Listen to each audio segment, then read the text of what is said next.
Federal Reserve coming up in a little while, as you know.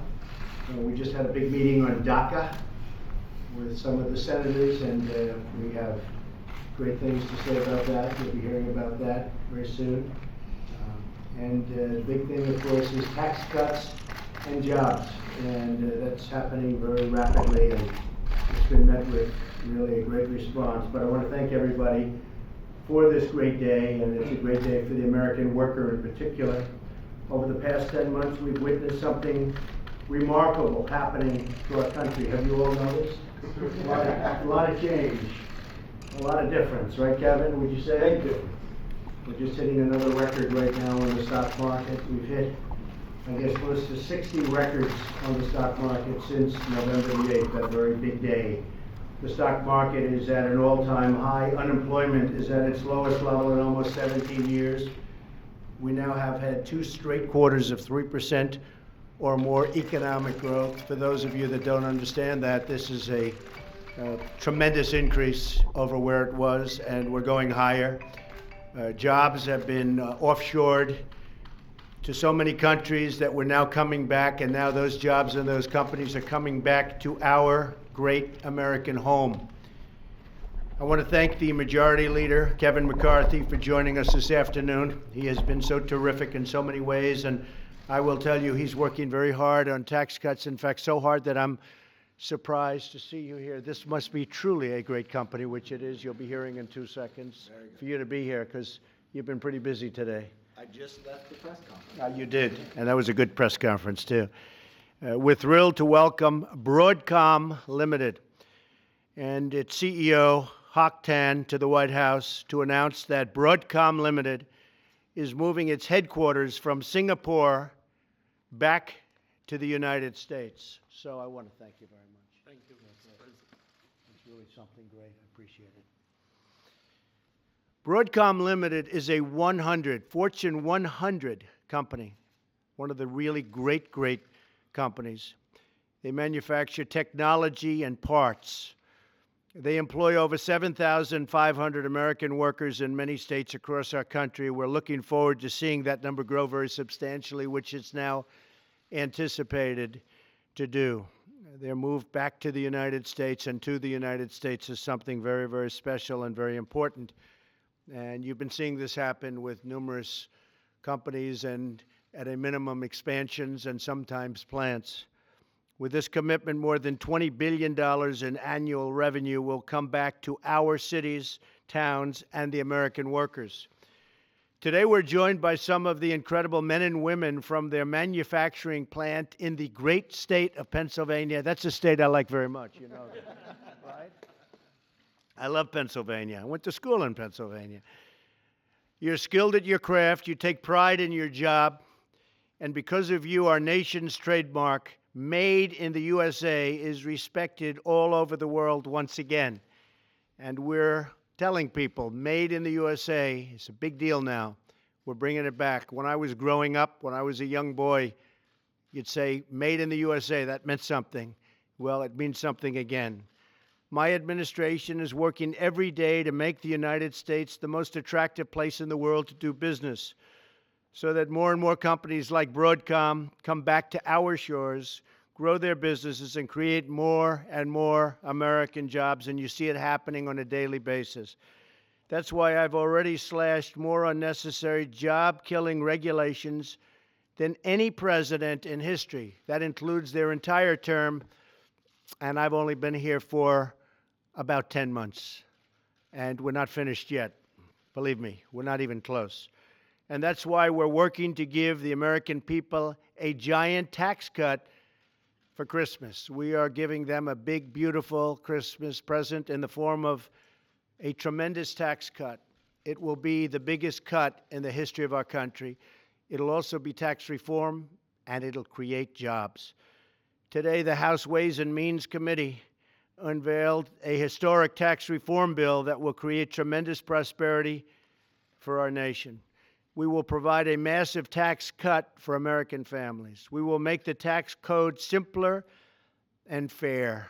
It's called simplification. We will restore our competitive edge by reducing business taxes for the first time in more than 30 years. and we will bring back trillions and trillions of dollars that's now parked overseas so that money can be put to work rebuilding the United States of America as opposed to rebuilding other parts of the world. Again, I want to thank Broadcom CEO Hock Tan for joining us today. He's a highly, highly respected man, a great, great executive. The job he's done is an incredible job. But what he's doing is committing to massive amounts of American jobs. When Hock told me about this move, he said, "Mr. President, we want to be an American company." We're hearing that all of these days. We're hearing it more and more. We're hearing it, frankly, I'm hearing it every single day. People are coming in at levels that you will be seeing over the next short period of time. You're seeing it in so many ways. You're seeing it when you just look at what's happening with the stock market. And you look at the enthusiasm indexes, which are the highest they've ever been. The business enthusiasm in this country is at record levels. And we're hearing it from everything from tax reform, which is really spearheading it. And yet I think it's really a feeling for a country that people haven't had in a long time. They see what's going on with regulation. They see the tax move, and that's going to happen, and I really believe we'll have it done before Christmas. I consider that to be one of the great Christmas presents. And not just the reform and not just the tax cuts, but we will be creating jobs like you have rarely seen in this country.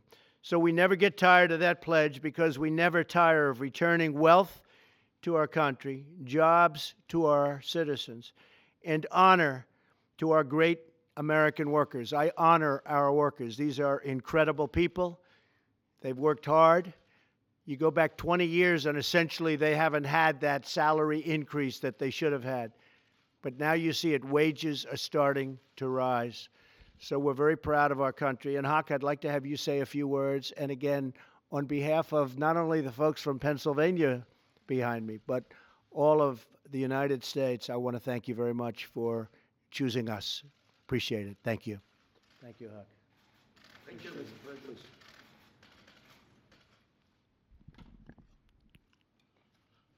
Thank you, Mr. President. Thank you for having us here. It's truly an honor, a rare honor. And before I launch into something else, let me say my mother could never have imagined that one day her son will be here in the Oval Office in the White House, standing beside the President of the United States. Thank you. And my mother, too. And, you see, back in 1971, I was just an 18-year-old skinny kid growing up in Malaysia, okay? But who had just received an opportunity to enroll in the best engineering school in America, in fact, in the world, MIT. And my parents could not have afforded to send me to college, much less MIT. So it's rather amazing, it's really amazing to me even today, that this great American educational institution took a chance on me, sight unseen, gave me a scholarship to pursue the American dream. So my appearance here today, in large part, has been inspired by my desire to give back to this country, which I have received so much from. I run Broadcom today, and Broadcom is the embodiment of the legacy of innovation of three great American technology leaders, Bell Labs, Hewlett-Packard, and more recently, Broadcom Corporation. But in eras past, when the conditions in this country made it harder for companies to compete in global markets, the intellectual property of these leading companies globalized and moved offshore. But I am American, as are nearly all my direct managers, my board members, and over 90% of my shareholders. So today, we are announcing that we are making America home again.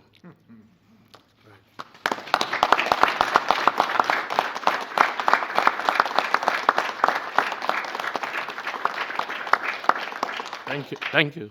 Our commitment to redomicile into the United States is a huge reaffirmation to our shareholders, to the 7,500 employees we have across 24 states in America today, that America is once again the best place to lead a business with a global footprint.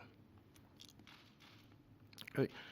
Thanks to you, Mr. President, business conditions have steadily improved. The proposed tax reform package will level the global playing field and allow us to compete effectively in worldwide markets.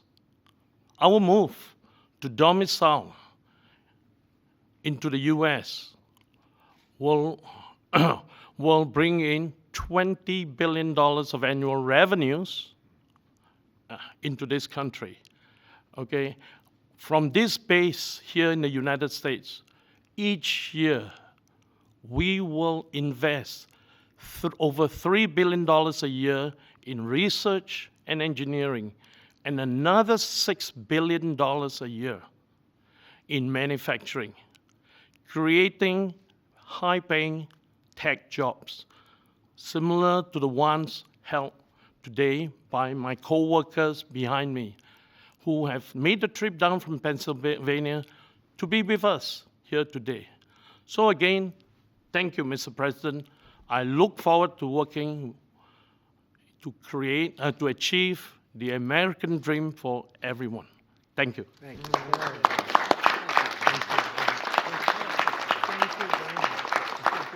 Thank you, everybody.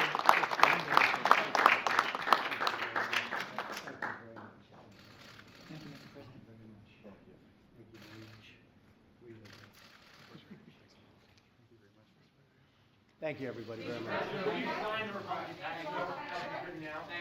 Why do you think we will? It's going to be very special, you'll see. We'll be talking about it a little bit later, and I'll see you in a little bit to announce the new head of the Federal Reserve. Thank you. What about Santa Claus? What about